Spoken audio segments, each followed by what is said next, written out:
আমরা বাঙালি চরিত্রটিকে একটি ঐতিহাসিক গ্রিক সভ্যতার চরিত্র থেকে একটু পার্থক্য করার চেষ্টা করব বা মেলানোর চেষ্টা করব। গ্রিকে একটা চরিত্র আছে, সেই চরিত্রটির নাম হলো সিসিফাস।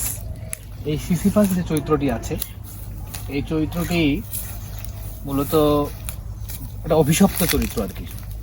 এই চরিত্রটি থেকে আমরা যে জিনিসটা শিখবো, এই চরিত্রটির সঙ্গে আমরা বাঙালিকে মিলাতে পারি কিনা, এটা আমরা একটু আলোচনা করব।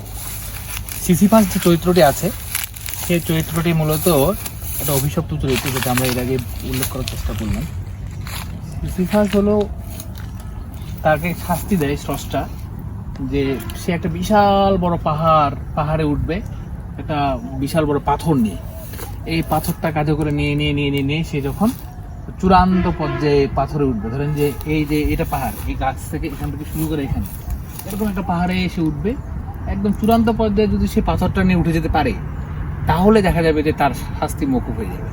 কিন্তু সে যখন এই চূড়ান্ত পর্যায়ে এই পাহাড়ের চূড়াটাতে উঠে, তখন তার পাথরটা আবার পড়ে যায়। সে আবার নামে গিয়ে পাথরটা নিয়ে আবার উপরে উঠে। এভাবে সে সমস্ত জীবনেই পাথরটা একদম চূড়ায় গিয়ে গিয়ে পড়ে যায়, আবার সে উঠায়। এই সিসিফাসের চরিত্রটা খুবই একদম দুঃখজনক এবং খুবই হতাশাব্যঞ্জক।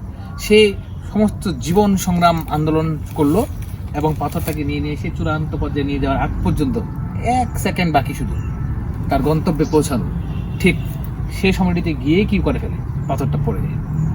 এই সিসিফাস নামক যে চরিত্রটি আছে, এই চরিত্রটি মূলত বাঙালি ক্যারেক্টার।